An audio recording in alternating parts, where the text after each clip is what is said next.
Imagine waking up one day and finding out that the most powerful woman in the entire galaxy is furious at you.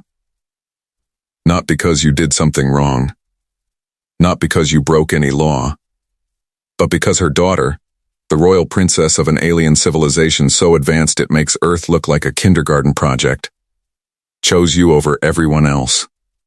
Just you, a regular human, nobody special. That is exactly what happened to Marcus Webb, a 26-year-old mechanic from Birmingham, England, who somehow ended up at the center of the most talked about royal scandal in alien history. And the Queen?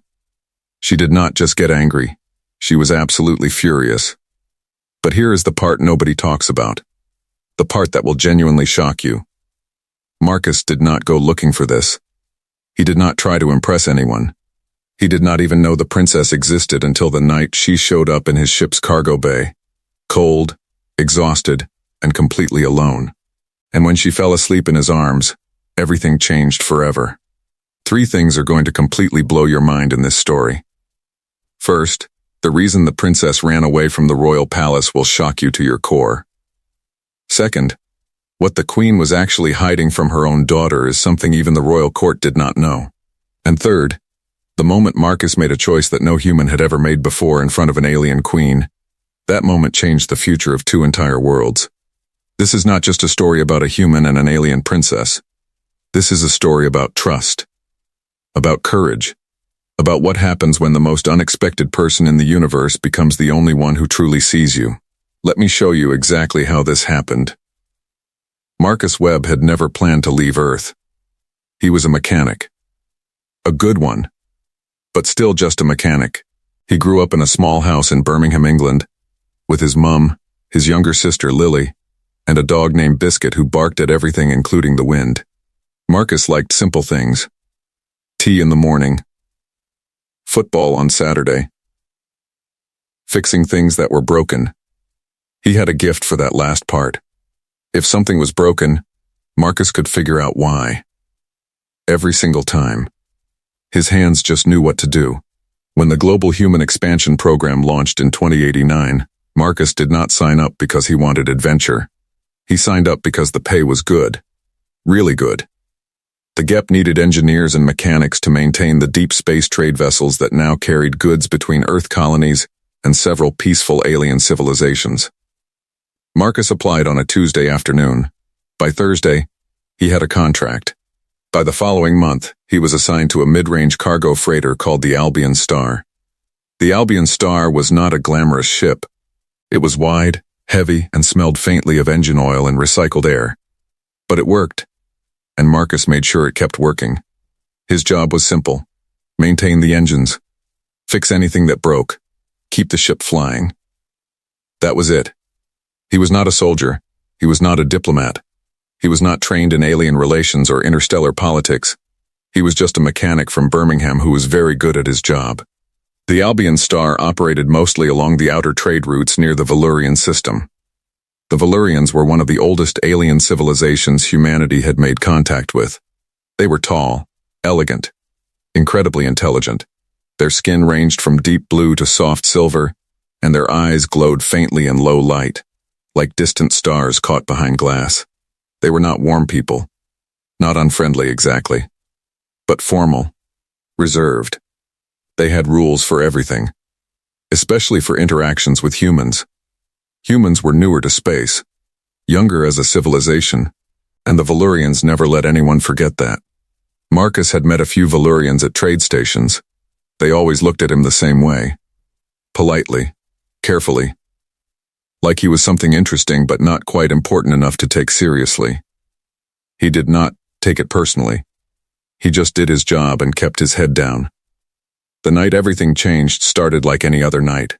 The Albion Star was docked at Outpost Kiva 7, a small trading station floating at the edge of Valurian space. It was a quiet night. Most of the crew had gone to the station's social deck for dinner and drinks. Marcus stayed behind. He had found a small issue with the secondary fuel intake valve that afternoon. Nothing dangerous. But it bothered him. He wanted to fix it before they left. He was deep inside the engine bay, lying on his back underneath a fuel conduit, when he heard it. A sound. Soft. Almost like breathing, but not quite right. He stopped moving. He listened. There it was again. Coming from the cargo bay on the other side of the engine room wall. Marcus slowly pulled himself out from under the conduit. He grabbed his flashlight. He walked to the cargo bay door and pressed the panel. The door slid open. The cargo bay was large and mostly dark. Huge metal crates were stacked along the walls, sealed containers of processed Valyrian crystal minerals bound for an Earth research station. Marcus swept his flashlight across the room. Nothing. He was about to turn around when he heard it again. That soft sound. Like someone trying very hard not to breathe too loudly. He moved the flashlight slowly toward the far corner.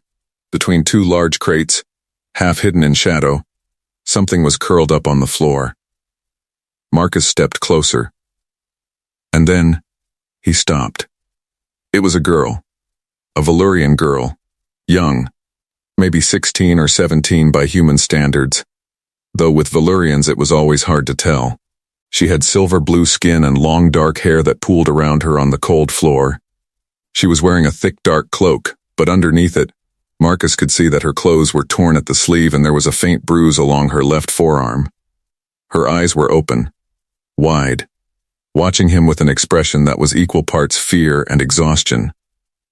Marcus did not move. He did not shout. He did not reach for his communicator. He just stood there for a moment, flashlight lowered so the beam was not pointing directly at her face. He spoke quietly. "Hey," he said. "You all right?" She did not answer. She just kept watching him. Her fingers tightened around the edge of her cloak. Marcus noticed her hands were shaking. Not from fear, from cold. The cargo bay temperature was set low to preserve the mineral crates. Too low for someone sitting on the floor without proper gear. Marcus turned around and walked back into the engine room. He came back 30 seconds later with a thermal blanket from the emergency supply locker. He did not walk up to her. He just set the blanket down on the floor a few feet away and slid it toward her gently with his foot. Then he stepped back. "You do not have to talk," he said. "But you look cold." She stared at the blanket. Then, she looked at him again. Something shifted in her expression, something very small. The tightness around her eyes loosened just a little. She reached out and pulled the blanket toward her. She wrapped it around her shoulders without a word. Marcus sat down on a nearby crate. Not close. Not far. Just there. "I am Marcus," he said. "I work on this ship." She said nothing. He nodded slowly. "Okay," he said. "That is fine." He reached into his jacket pocket and pulled out a small wrapped energy bar, the kind the crew kept for long shifts. He set it on the floor between them. "Earth food," he said. "Probably tastes strange. But it is warm." She looked at the energy bar. Then, she looked at him. And for the first time she spoke. Her voice was quiet. Slightly rough, like someone who had not spoken in a long time.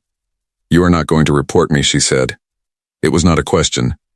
It was more like she was testing the idea out loud, seeing how it sounded. Marcus considered it for a moment. "Not yet," he said honestly. "Tell me what happened first." She pulled the blanket tighter. She looked down at the energy bar. "My name is Sarah," she said. Marcus nodded.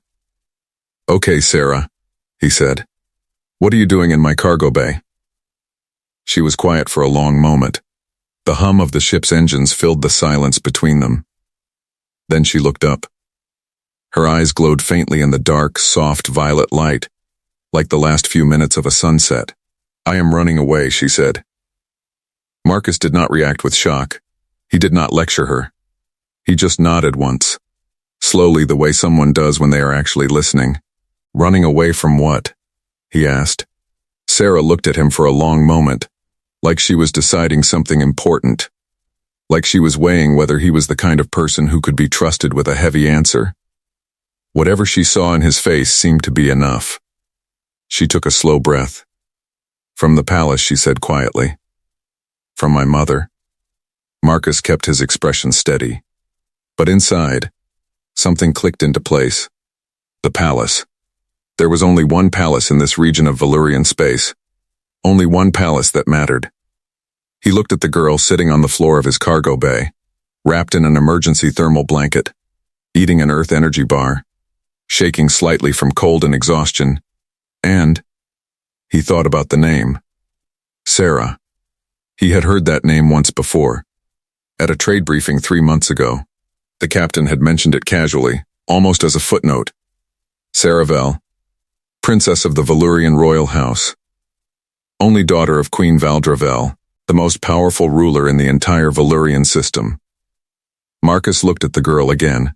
She was watching him carefully, waiting to see if he had figured it out. He had. He said nothing for a moment. Then he picked up his flashlight and looked down at his hands.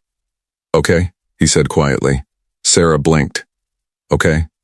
She repeated. Okay, Marcus said again. Are you hurt?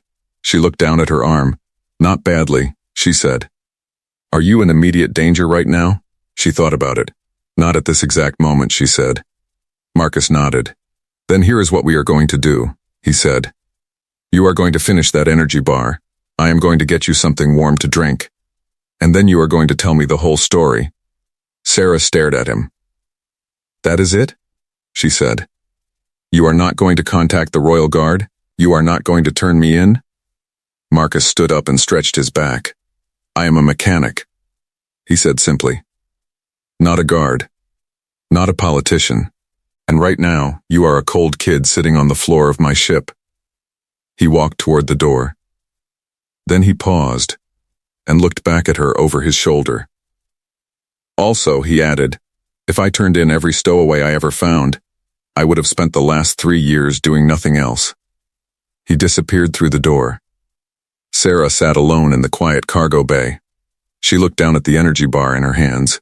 Then, slowly, carefully, for the first time in what felt like a very long time, she let herself relax just a little. Not much, but enough.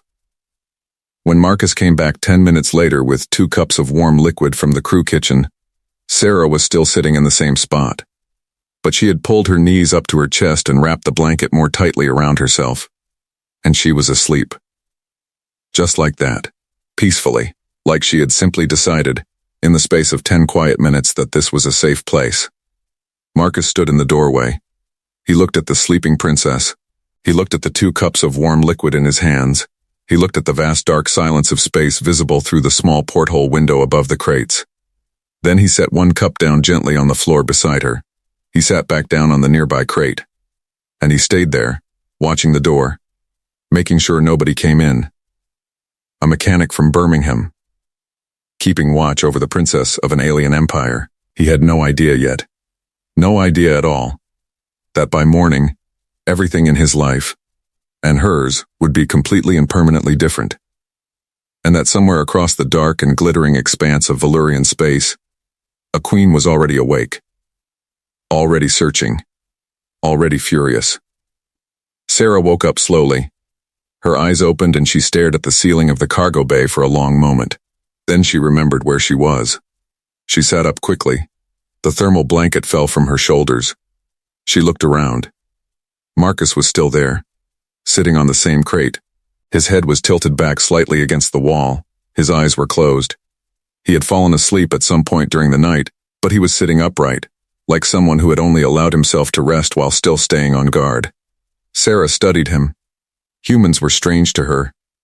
She had seen them before, of course, at official trade meetings, standing behind their captains and ambassadors. Always slightly nervous. Always trying too hard. This one was different. He had not tried hard at all. He had just been quiet, steady, like a rock sitting at the bottom of a river, unbothered by the current. She looked down and saw the 2nd cup of warm liquid sitting on the floor beside her. Still there. He had left it for her even while she slept. She picked it up carefully. It was cold now. She drank it anyway. Marcus stirred. His eyes opened. He looked at her without surprise. Like waking up to find an alien princess in his cargo bay was something that happened every few weeks. Morning, he said. Morning, she said. He sat up straighter and rolled his neck. Did you sleep okay? He asked. She considered the question seriously. Better than I have in months, she admitted. He nodded like that made complete sense. Good, he said. Are you hungry? I need to tell you something first, Sarah said. Marcus looked at her. You already know who I am, she said. It was not a question this time either. He nodded slowly. I figured it out last night, he said. And you still did not contact the Royal Guard? No. Sarah wrapped her hands around the cold cup. Why not? Marcus was quiet for a moment. Then he said something that she would think about for a very long time afterward. Because you were cold and scared, and alone, he said. And that matters more than who your mother is. Sarah looked at him for a long time. Something moved behind her violet glowing eyes. Something complicated. Like a door that had been locked for a very long time beginning, very slowly, to open. I need to tell you why I left, she said. Only if you want to, Marcus said. I want to, she said. Because I need someone to understand. And I do not have anyone left who will listen. So she told him. She started at the beginning. Sarah Vel was the only child of Queen Valdravel, ruler of the Valyrian royal house and sovereign of 7 inhabited worlds across the Valyrian system. The queen was brilliant, powerful, respected by every civilization in known space, including humanity.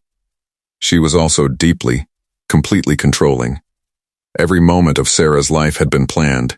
Every lesson, every meal, every interaction, every friendship carefully approved and monitored by royal advisors. Sarah had never chosen anything for herself. Not a single thing. Not what to study. Not who to speak with. Not even what to wear on most days. The queen had a vision for what Sarah would become. A perfect ruler. Cold. Precise. Unattached. Attachment is weakness, the queen used to say. A queen who loves too easily can be manipulated, controlled, destroyed. Sarah had grown up hearing those words so often they had become part of the silence in her head. But Sarah was not cold. She was not unattached. She was curious and warm and full of feelings that she had learned to hide like contraband. 3 months ago, something happened that broke everything open.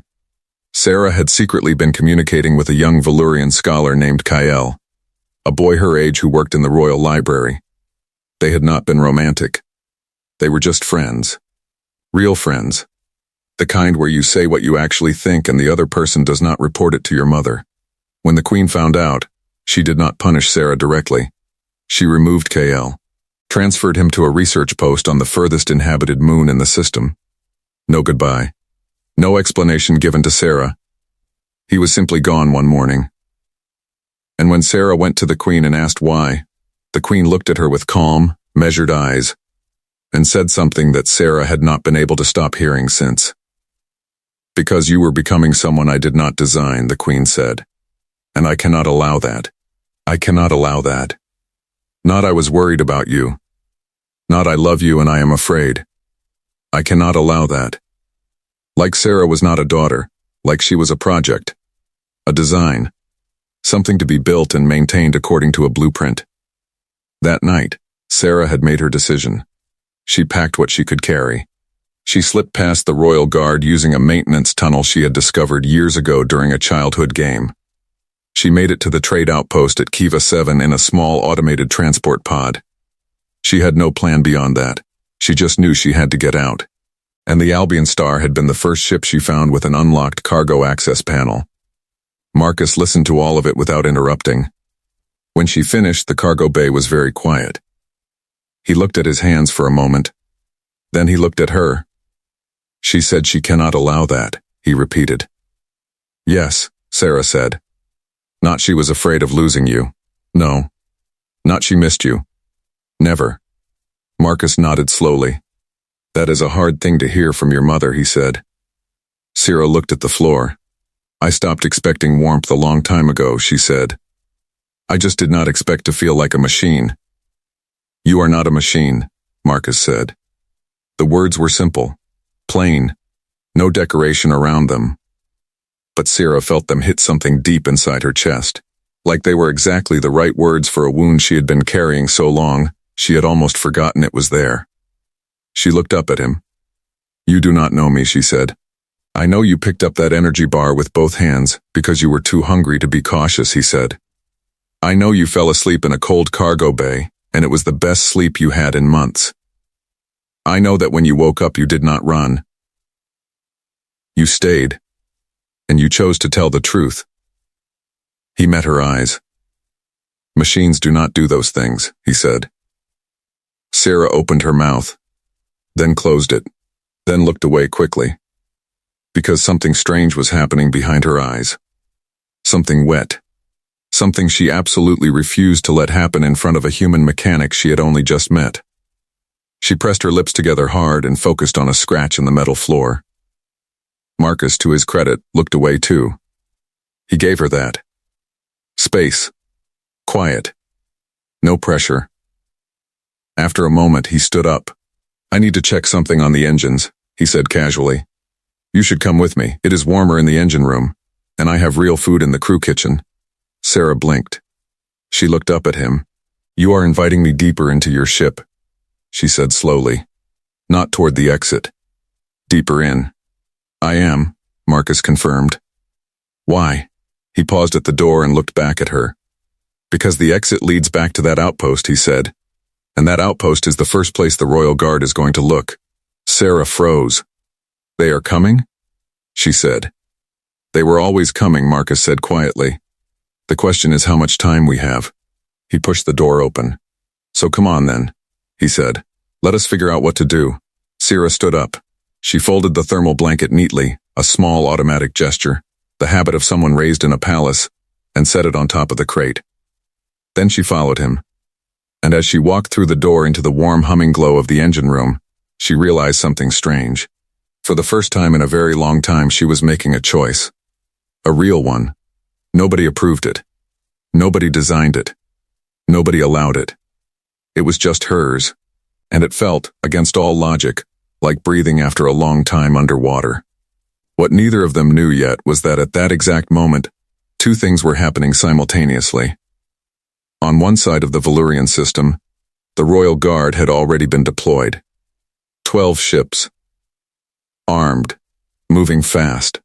And on the other side, inside the gleaming war room of the Royal Palace, Queen Valdravel was standing at the center of a holographic star map. Her expression was stone. Her eyes were the cold, calculating violet of someone who had never once lost anything she decided to keep. Find her, she said to the room. Find my daughter, and find the human ship she is on. She paused. And bring me the human who has her. Her voice did not shake. It never shook. But there was something underneath the calm. Something ancient and raw and unmistakable. Fury. Deep. Personal. Absolute. Captain Elena Okafor was a 60-year-old woman from Lagos, Nigeria, who had been flying cargo ships for 35 years and had never once been surprised by anything. Until Marcus walked onto the bridge and told her who was sitting in her crew kitchen eating scrambled eggs. She stared at him for a very long time. Repeat that, she said. Princess Sarah Vel, Marcus said again. Daughter of Queen Valdra. She was in the cargo bay. Has been since last night. Captain Okafor closed her eyes. She pressed 2 fingers to the bridge of her nose. Marcus, she said carefully, do you understand what this means?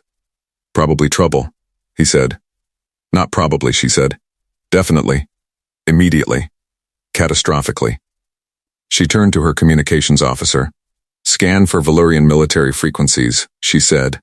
The young officer, a nervous 22-year-old from Manchester named Tom, started typing immediately. 3 seconds later, he looked up. His face had gone pale. Captain, he said, I am reading 12 military signatures, Valurian class, moving on an intercept course. Captain Okafor did not flinch. She turned back to Marcus. 12 ships, she said. They sent 12 ships. She is the Queen's only daughter, Marcus said. I know who she is. The captain said, louder than she intended. She caught herself.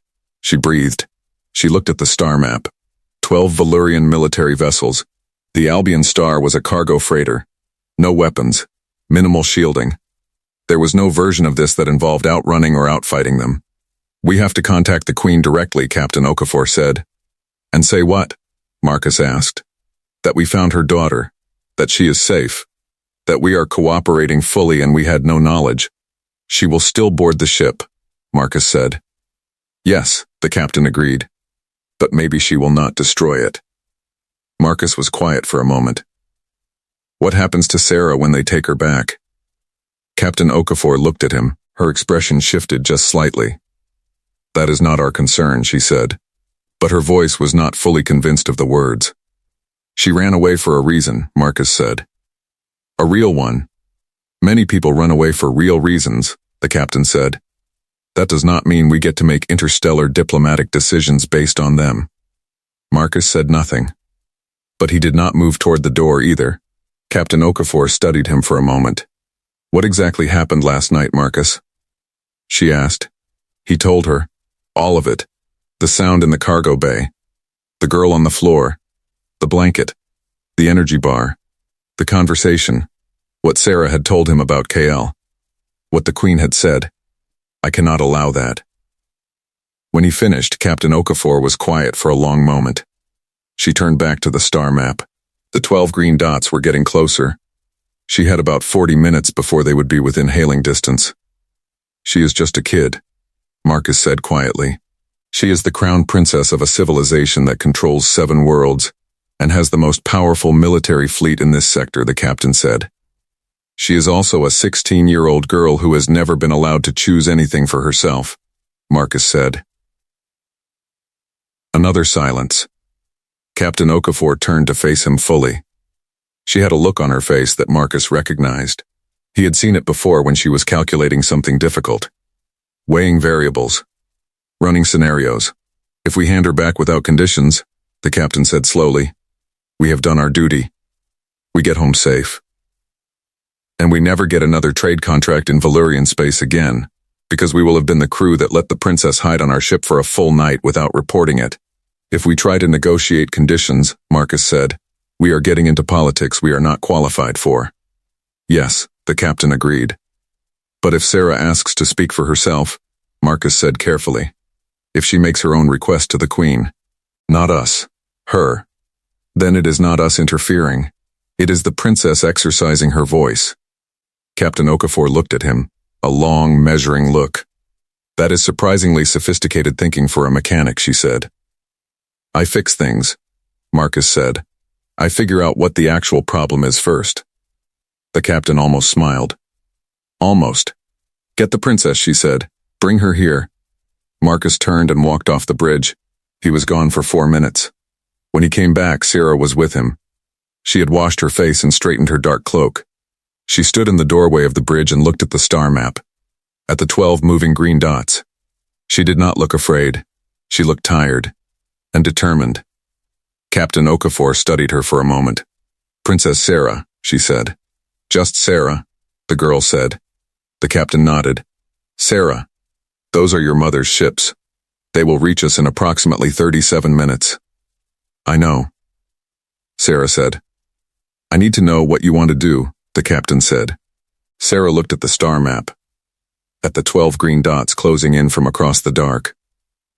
She thought about the palace, about Kale's empty desk in the library, about her mother's voice. I cannot allow that. She thought about the cargo bay floor, about the thermal blanket, about waking up and finding a cold cup of liquid someone had left for her while she slept. She thought about Marcus saying she was not a machine. Plain. Simple. True. She lifted her chin. I want to speak to my mother directly, she said. Before the ships reach us, not through an intermediary, not through the royal court, me. To her. Directly. Captain Okafor looked at her for a long moment. Then she turned to Tom at the communications panel. Open a secure channel to the royal flagship, she said. Tom's hands moved over the controls. Channel open, Captain. Captain Okafor stepped aside. She gestured toward the main view screen. It is your call, Sarah, she said. Sarah walked forward. She stood in the center of the bridge. She clasped her hands in front of her. The posture of someone who had spent their whole life being taught how to stand before powerful people. The screen flickered. And then the Queen appeared. Queen Valdravel. Tall. Regal. Silver white hair pulled back from a face that was strikingly similar to Sarah's but harder, sharper, like a version of Sarah with all the warmth removed. Her eyes found her daughter immediately. Something moved in them, fast. A flash of something raw. Relief? Fear? It was gone before it could be identified. What replaced it was the familiar mask. The Queen's public face. Controlled. Precise. Furious. Sarah, the Queen said. One word, like a door slamming. Mother, Sarah said. And then, before the Queen could say anything else, Sarah spoke. I am safe, she said. Nobody on this ship has harmed me. Nobody on this ship is responsible for my presence here. I came aboard alone. I made that choice alone. The Queen's jaw tightened.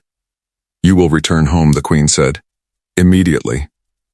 I will return home, Sarah said. But I need something from you first. The silence on the bridge was absolute. Tom had stopped breathing. Captain Okafor's hands were very still. Even Marcus, standing near the back of the bridge, felt the air change. The Queen's eyes narrowed. You are not in a position to negotiate, she said. I am not negotiating, Sarah said. I am asking. There is a difference. The Queen said nothing. Waiting. Sarah took a slow breath. I want Kale brought back, she said. I want him assigned to the Central Library. And I want your word, your actual word, Mother. Not a decree from the court, that you will never remove someone from my life again, simply because I care about them. The bridge held its breath. The Queen stared at her daughter through the view screen. For a moment, one very strange, very human moment, her face changed. Not much, just at the edges, around the eyes, like something underneath the stone was pressing up. You made friends with a human, the Queen said. Her voice had shifted, still hard, but different now, in one night. He was kind to me, Sarah said simply. That is all it takes.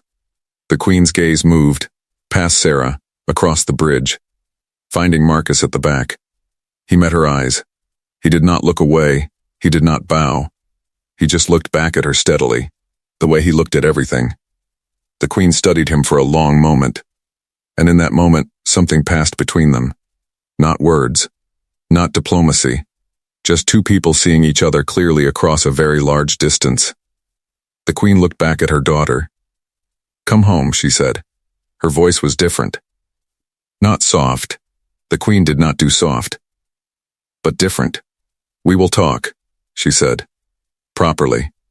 You and I, Sarah nodded once. Kyle, she said. The Queen held her gaze for a long moment. Kyle will be contacted, she said finally. Sarah exhaled. Small. Quiet. Thank you, she said. The view screen went dark. The bridge remained silent for a full 3 seconds. Then Tom leaned back in his chair and let out a long, slow breath. That, he said quietly, was the most terrifying conversation I have ever been in the room for. Nobody disagreed. Captain Okafor turned to look at Marcus. You knew she would do that, she said. I knew she needed the chance to, he said. The captain shook her head slowly. Mechanic, she muttered. But this time she was definitely almost smiling. The Valyrian Royal Escort ship docked with the Albion Star 40 minutes later.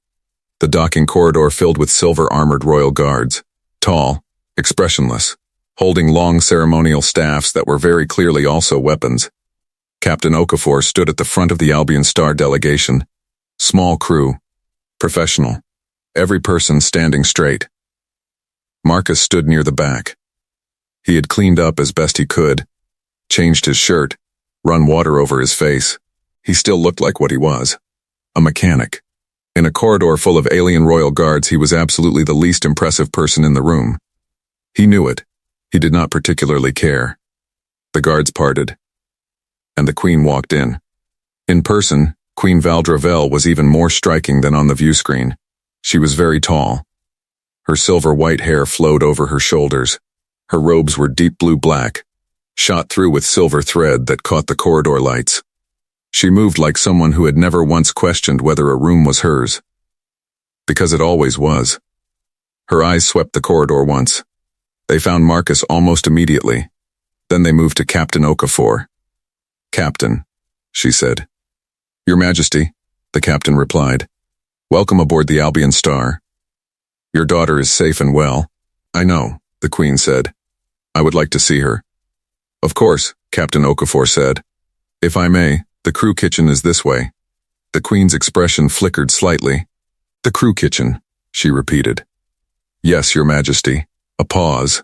"Very well," the Queen said. They walked.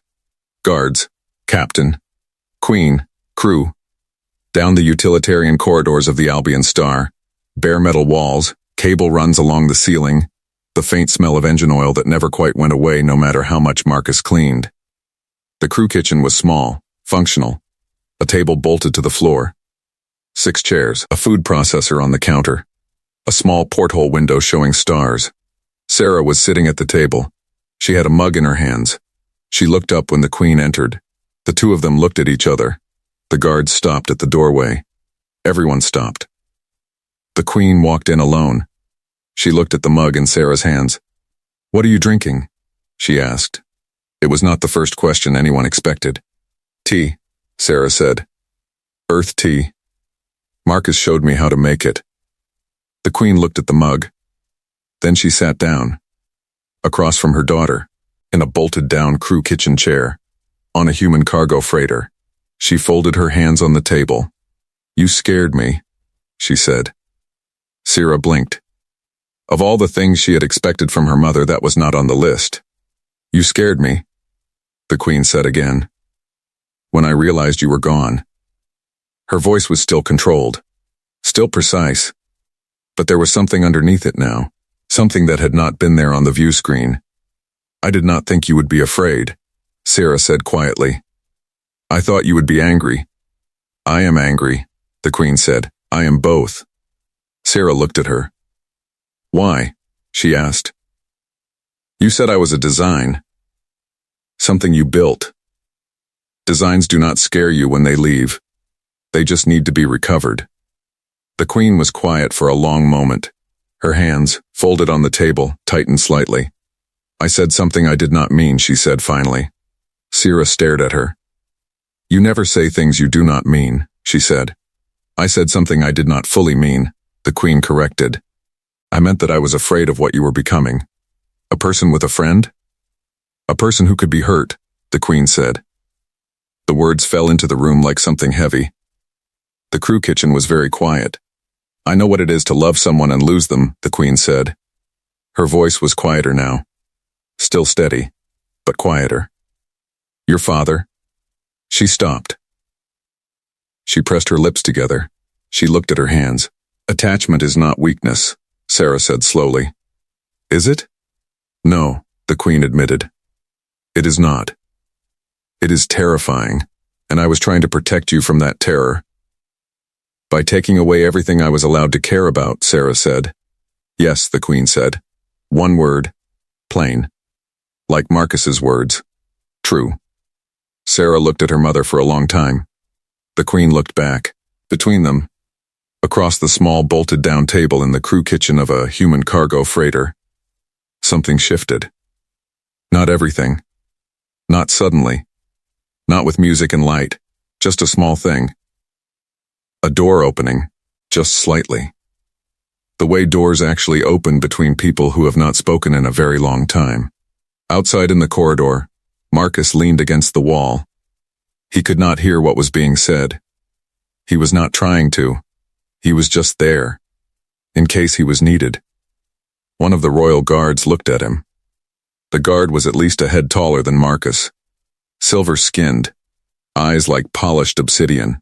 He looked Marcus up and down with the same careful expression most Valyrians used for humans, politely, measuring. "You are the mechanic," the guard said. His voice was low. "Careful. I am," Marcus said. "You kept her safe." "She was fine," Marcus said. "She just needed somewhere warm." The guard considered that. "The Queen has been told," the guard said. "Told what?" Marcus asked. "What you did," the guard said. "What you did not do. The blanket, the food, staying through the night." He paused. "The Queen knows all of it." Marcus nodded slowly. And? He said. The guard looked at him. Something moved behind those polished dark eyes. Not quite respect, but adjacent to it. The Queen is not a simple person to understand, the guard said. But she notices things. She always has. Marcus said nothing. The guard turned back to face the corridor, and they stood there together, human and alien. In the corridor of a battered cargo freighter, waiting, the Queen called for Marcus, not through the captain, not through a guard. Directly. One of the guards came to the corridor where Marcus was still leaning against the wall and said, quietly, "Her Majesty wishes to speak with you." Marcus straightened up. He followed the guard to the small meeting room that the Queen had commandeered, a space normally used for cargo briefings that now held a temporary royal atmosphere mostly due to the Queen's presence alone. She was standing when he came in. Sarah was sitting against the far wall, watching. The Queen looked at Marcus. He looked back. "Sit," the Queen said. He sat. She remained standing for a moment. Then she sat across from him, a queen and a mechanic, in a cargo briefing room. "Tell me," she said, "what you saw when you found her," Marcus told her. Plainly. No drama. No performance. Just what happened. The sound. The flashlight. The girl on the floor. Cold. Exhausted. Watching him with fear.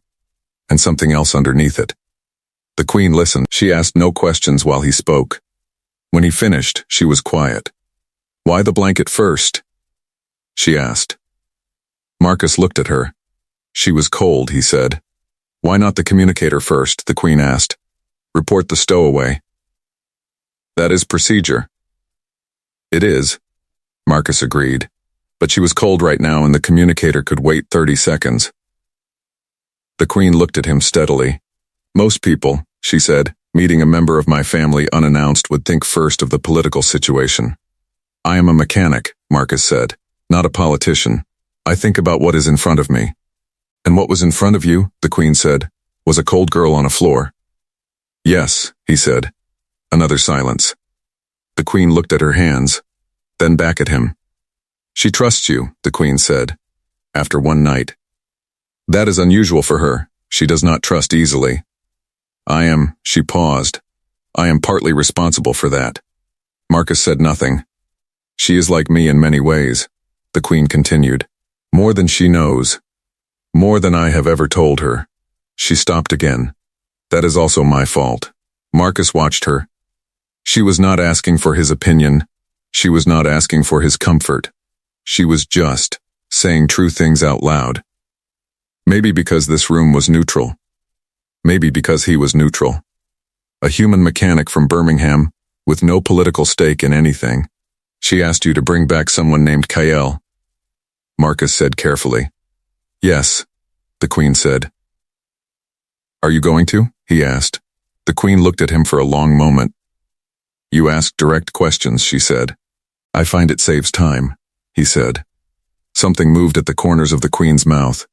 Not a smile. Not quite. But the closest thing to one he had seen from her. "Yes," she said. "I am going to bring him back." "And the other thing?" Marcus asked. "The not removing people from her life." "Also yes," the Queen said. She said it quietly, but completely, like a decision that had already been made and did not need drama around it. Marcus nodded. "Good," he said. The Queen looked at him. "You are not what I expected," she said. "From a human." "What did you expect?" he asked. "Someone trying to gain advantage," she said. "Someone performing helpfulness for a reward." "I do not want anything from you," Marcus said simply. The Queen studied him. "I know," she said, and something in her voice made it clear that this surprised her more than almost anything else that had happened. She looked past him at Sarah. "She said you told her she was not a machine," the Queen said. Marcus glanced at Sarah. She was watching him with those violet glowing eyes. "Yes," he said. "What made you say that?" the Queen asked. "Because she was acting like she needed to hear it," he said. The Queen was quiet for a moment. "I have never told her that," she said. "I noticed," Marcus said. The Queen looked at him. Not with anger. with something harder to name. I am going to tell you something, the Queen said. Something I do not say aloud. Something I have not said in a very long time. Marcus waited. I love my daughter, the Queen said. More than I love anything. More than the 7 worlds. More than the fleet. More than all of it. She said it plainly, like a fact, not a performance. And I have done a very poor job of making her feel that, she said. Marcus looked at her. That is fixable, he said. The Queen blinked. Is it? She said. Most things are, he said. If you figure out what is actually wrong, and you do not wait too long. She looked at him for a long time. That strange expression again. Adjacent to respect. I have been waiting too long, she said quietly. Then stop waiting, he said. Another silence. Then the Queen stood. Marcus stood too. She looked at him with those violet eyes, Sarah's eyes, but harder, older, carrying more weight behind them. You have my thanks, she said, for keeping her safe. For what you gave her last night. I just gave her somewhere warm and a bit of food, Marcus said. No, the Queen said. You gave her something much more important than that. She did not say what it was. She did not need to. They both knew. She turned and walked to where Sarah was sitting. She stood before her daughter. Sarah looked up at her. The Queen reached out. She put one hand, carefully, slowly, on the side of her daughter's face. Sarah went very still. Come home, the Queen said. Quiet. Just for her daughter. Let us do this differently. Sarah's eyes were bright. Very bright. She pressed her hand over her mother's. Okay, she said. The departure preparations took about an hour. The guards returned to the royal escort ship. The docking corridor was prepared for disconnection. Captain Okafor handled all of the formal diplomatic protocols with precise professionalism. She would later say it was the most complicated cargo run she had ever done without actually carrying any cargo. Marcus spent most of that hour back in the engine room. He had found 2 more things that needed adjusting after the overnight docking. He fixed them. He was finishing up when he heard footsteps behind him. He turned around. Sarah was standing in the engine room doorway. She was wearing her dark cloak again. Her hair was neat. She looked like a princess. But her eyes were still the same. Still the eyes of the girl who had been sitting on the cargo bay floor. They would probably always look like that, Marcus thought. That was not a bad thing. I wanted to say goodbye, she said. You did not have to come all the way back here, Marcus said. I know, she said. I wanted to. He leaned against the engine casing. How are you feeling? He asked. She thought about it. Strange, she said, like something moved, inside, something that had been stuck for a long time. That is what happens when things shift, he said. She nodded. She looked around the engine room, at the tools laid out in order, at the neat cable runs along the wall, at the small Earth flag sticker on his toolbox. You keep things very organized, she said. Easier to find what you need, he said. I would have expected it to be messier, she said. Given how casually you handle everything else. Marcus smiled. That is because I take the things that actually matter seriously, he said. The rest of it is just noise. Sarah looked at him. Is that how you decide? She asked. What matters and what is noise? More or less, he said. She was quiet for a moment. You decided I mattered, she said. Last night, before you knew who I was. Yes, he said. Why? Marcus looked at the floor, thinking about how to say it simply. You were a person who needed something, he said. And I could give it. That is enough of a reason. Sarah was quiet for a long time. My mother is going to bring Kyle back, she said. I know, Marcus said. She told me. She talked to you about that? She talked to me about several things, he said. Sarah looked at him. What did you think of her? She asked carefully. Marcus considered it. I think she loves you, he said. And I think she is a person who has been carrying a very heavy thing for a very long time, and it changed the way she moved. Sarah looked at him. That is a very generous way to see her, she said. It is an honest way, he said. The two are not always different. Sarah looked at the small Earth flag sticker on his toolbox. What is that? She asked. England, he said. Where I am from. Birmingham. Is it beautiful? She asked. Sometimes, he said. On the right days. When the sun comes out. She smiled. Small. Real. I would like to see it someday, she said. If you ever come to the outer trade routes again, he said, the Albion Star is usually around somewhere. She looked at him. And if I look in the cargo bay, will I find a mechanic who leaves warm drinks for sleeping stowaways? Probably, he said. She laughed. It was a small sound, surprised, like she had not expected it to come out. But real. Completely real. Marcus smiled. Go on then, he said gently. Your mum is waiting. Sarah straightened. She held out her hand. It was a human gesture. She had clearly looked it up or seen it before. Marcus shook it. Her grip was firm. Thank you, Marcus Webb, she said. Take care of yourself, Sarah Vell, he said. She turned and walked back down the corridor. At the door, she stopped. She looked back one more time. You said most things are fixable, she said. They are, he said. I think you might be right, she said. And then she was gone. Marcus stood in the engine room. He listened to the sound of the docking corridor disengaging, the gentle clunk and hiss of the two ships separating. He walked to the small porthole in the corridor outside the engine room and watched the Royal Escort ship pull away. Sleek. Elegant. Glowing faintly against the dark. It caught the distant light of the Valyrian sun and shone like something precious.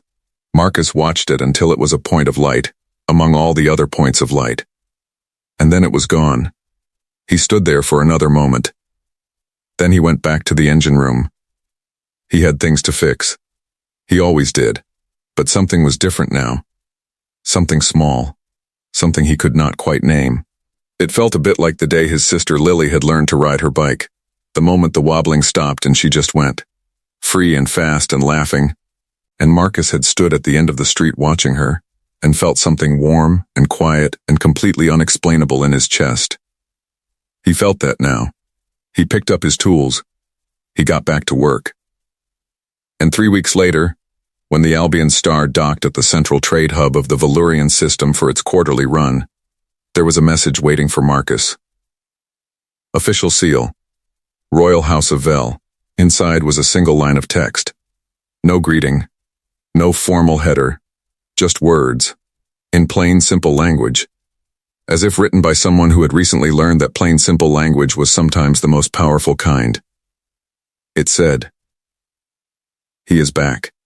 The library is better with him in it. The palace is better with me in it. I am trying.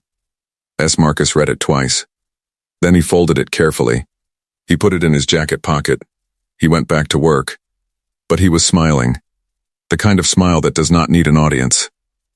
The kind that just happens, because something in the world went from broken to fixed. And that was always worth smiling about. Here is the part of this story that nobody talked about afterward. Not the diplomatic channels. Not the news feeds. Not even the crew of the Albion Star, who signed confidentiality agreements so thick that Tom from Manchester said they were heavier than his first-year physics textbook. Here is the part that actually mattered. Queen Valdra Vell, one of the most powerful rulers in the known galaxy, went back to her palace after that day and made 3 changes that no one in the royal court expected. First, she brought Kale back. Not quietly. Not as a minor footnote. She made a public decree reinstating him to the Central Royal Library with full honors. No explanation was given. None was asked for. The Queen did not explain herself. She never did. But she did it. Second, she began having meals with Sarah. Real meals. Not formal state dinners with 40 advisors present, just the 2 of them. In a small room off the royal garden. Talking. Sometimes about nothing important. Sometimes about everything important. The court was baffled. The advisors were concerned. The Queen did not care. Third, and this is the part that no one in the Valyrian system could quite explain, she established the first formal cultural exchange program between the Valyrian royal house and the Global Human Expansion Program. Students. artists, scientists, moving between worlds, learning from each other. The program was announced 6 months after the events on the Albion Star. It was called, in official Valurian documents, the Vel Web Initiative. Marcus found out about the name 3 months after the announcement. He was under a fuel conduit again. Captain Okafor called down to him from the bridge. "Marcus," she said over the intercom. "Busy," he said. "The Vel Web Initiative," she said. He stopped moving. He pulled himself out from under the conduit. "The what?" he said. "Look it up," she said, "when you get a moment." He looked it up. He read about it twice. He sat very still for a long time. Then he went back to the fuel conduit, because the work was not going to do itself. But later that night, when the ship was quiet, and the stars were moving slowly past the porthole, he thought about a girl sitting on a cold floor. He thought about a blanket, an energy bar, a cup of tea going cold. He thought about a queen who learned, maybe for the first time in a very long time, that fixing things was possible. If you figured out what was actually broken, and if you did not wait too long. He thought about his sister Lily, learning to ride her bike. He thought about how strange it was that the smallest moments, the ones you barely think about while they are happening, are sometimes the ones that change everything. A girl chose him, not because he was powerful, not because he was important, not because he was the right political choice, or the strategic move, or the designed outcome. She chose him because he saw a cold person on a floor, and his first thought was, "Here is a blanket."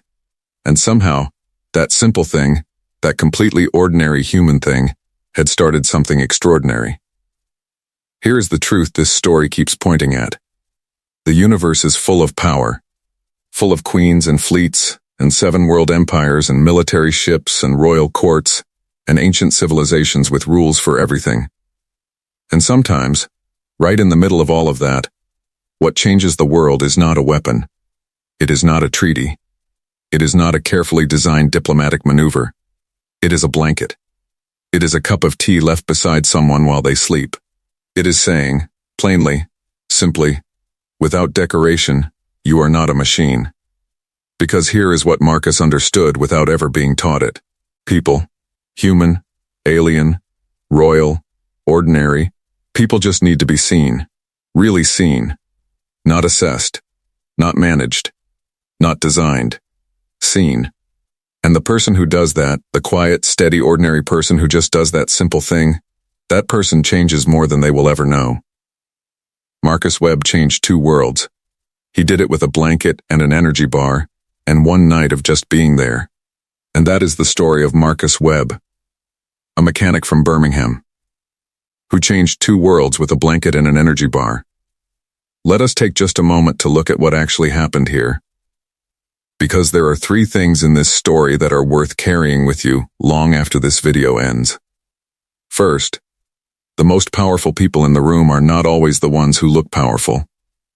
Marcus had no title, no fleet, no royal blood. He had tools and a thermal blanket, and the simple habit of paying attention to what was right in front of him. And that was enough to move mountains.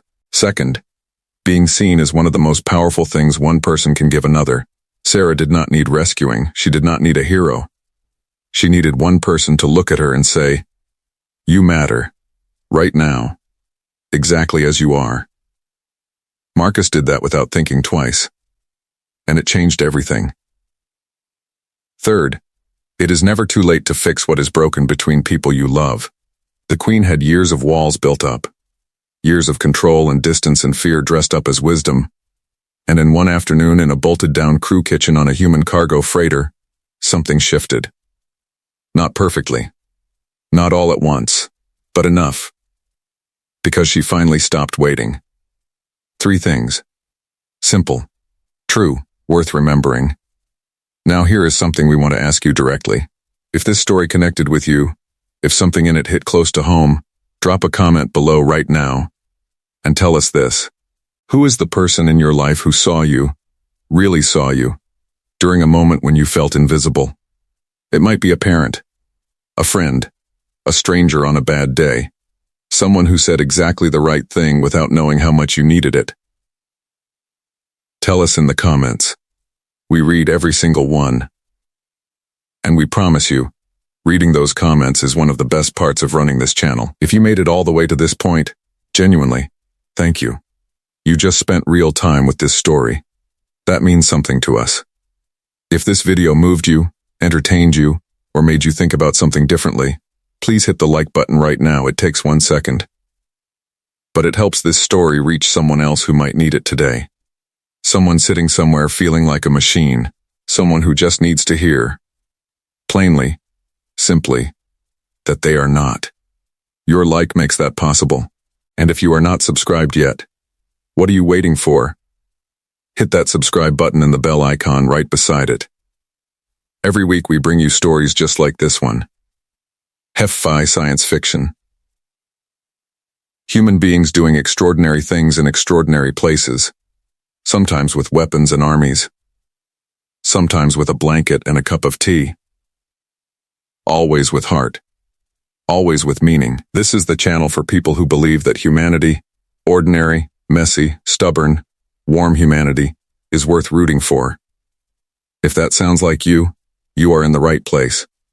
Subscribe. You belong here. And one more thing before you go. We have a next video already waiting for you. It is another Heffy story, and this one starts with a single human translator walking into a room full of alien war generals who have not agreed on anything in 40 years. No weapons, no backup, just words. And by the end of that meeting, something happened that no one, not the generals, not the diplomats, not the historians, saw coming. Click the video on your screen right now, or find it linked in the description below. Trust us. You are going to want to see how that one ends. If this opened your eyes to what one ordinary person can do in an extraordinary moment, imagine what happens next. See you in the next story.